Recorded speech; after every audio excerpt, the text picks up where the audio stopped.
Asambleísta Juan Carlos Cassinelli. Muchas gracias, señor presidente. Muchos de los argumentos que tenían que indicarse en esta sesión respecto a esta denuncia del convenio para la promoción y protección recíproca de inversiones entre Ecuador y el Reino de los Países Bajos han sido tratados con anterioridad en otros debates similares que se han llevado a cabo en lo que tiene relación con denuncias de otros convenios con otros países.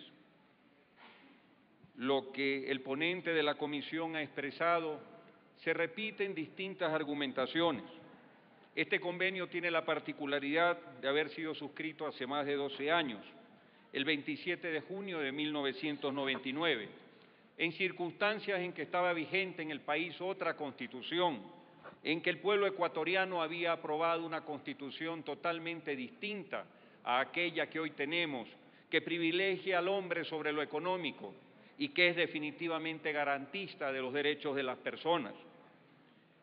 En función de aquello existe un informe de la Corte Constitucional de fecha 16 de septiembre del 2010 que declara la inconstitucionalidad de dos de los artículos que están mencionados en este convenio, tal como lo ha hecho la Corte Constitucional en anteriores denuncias de tratados que hemos visto en esta Asamblea. El artículo 11, que en resumen no ve otra cosa que las disputas entre un inversionista y una parte contratante, y que indica que si no hay un acuerdo entre las partes para solucionarlo de manera pacífica, se tiene que someter este tipo de disputas a normas de organismos internacionales, como es el Centro Internacional para el Arreglo de Disputas por Inversiones, el CIADI, que en muchos fallos, de una u otra forma, ha perjudicado al Ecuador, o un tribunal de arbitraje ad hoc,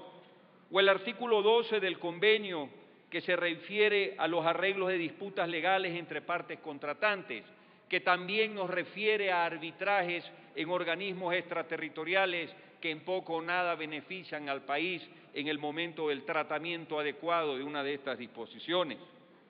Es decir, que los artículos 11 y 12 del convenio materia de este debate denotan una clara relación y contraposición con los preceptos constitucionales. Este no es un tema de dicción política, este es un tema de soberanía que está además pronunciada en la Constitución de manera elocuente, y de esa forma debemos proteger al Ecuador de cuando se trate de un tema de arbitraje, estemos ante las Cortes que nos garanticen temas de equidad y de justicia necesaria. Y entonces esta solicitud deviene de quien tiene la responsabilidad fundamental de hacerlo, de hacer cumplir la Constitución y respetarla, del presidente de la República, pero no la remite directamente a la Asamblea, sino que sigue los pasos que la propia Constitución depara, y así lo envía a la Corte Constitucional, que no tiene otra alternativa que cumplir con lo que la Constitución señala, y es así que la Corte Constitucional emite una resolución para ser tratada por esta Asamblea en el sentido de que debemos declarar la denuncia adecuada de este tratado por ser vulneración total a principios constitucionales claramente enunciados. Porque estos tratados, cuando uno los empieza a desglosar en las partes pertinentes, le dan a las partes internacionales una serie de garantías y requisitos que van más allá de los preceptos que normalmente se establecerían en una definición de negociación. Así, lo que tiene que ver con promoción de inversiones, tratamiento general, tratamiento en materia fiscal para este tipo de inversiones,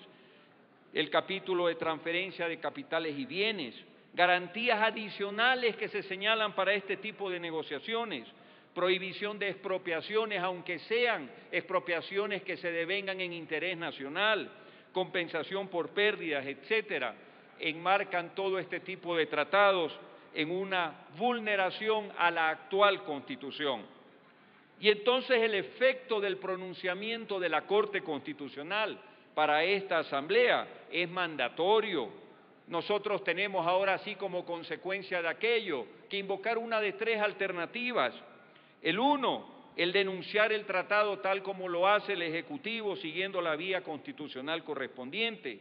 El segundo, promover la renegociación del tratado, que significa revisarlo en su integridad, porque no se trata únicamente de coger y dejar sin efecto dos disposiciones y que se mantenga vigente todo el contexto del tratado. Eso no corresponde, el tratado queda sin ningún efecto. O tercero, promover una enmienda, reforma o cambio constitucional, como aquel en que estamos en este momento inmersos y en los próximos días a través de una consulta, donde con seguridad el pueblo ecuatoriano se pronunciará mayoritariamente por el sí. La Corte Constitucional entonces ha declarado con un efecto vinculante la inconstitucionalidad de los artículos 11 y 12 de este tratado. En concordancia con lo que dispone el artículo 419, numeral 7 de la Constitución, que habla claramente de la ratificación o denuncia de los tratados internacionales, requerirá la aprobación previa de la Asamblea Nacional cuando atribuyan competencias propias del orden jurídico interno a un organismo internacional o supranacional. En la lectura del texto no hay lugar a equivocación. Pero es importante indicar que esto está en el contexto de una nueva Constitución y que en ese mismo contexto esta Asamblea aprobó un nuevo Código Orgánico de la Producción, donde ahí ponemos reglas claras para los inversionistas, condiciones de igualdad y de equidad también para inversionistas extranjeros.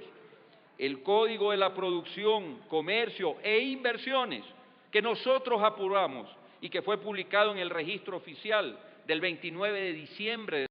2010, da un marco legal de protección y promoción de inversiones dentro del plano de nuestra Constitución.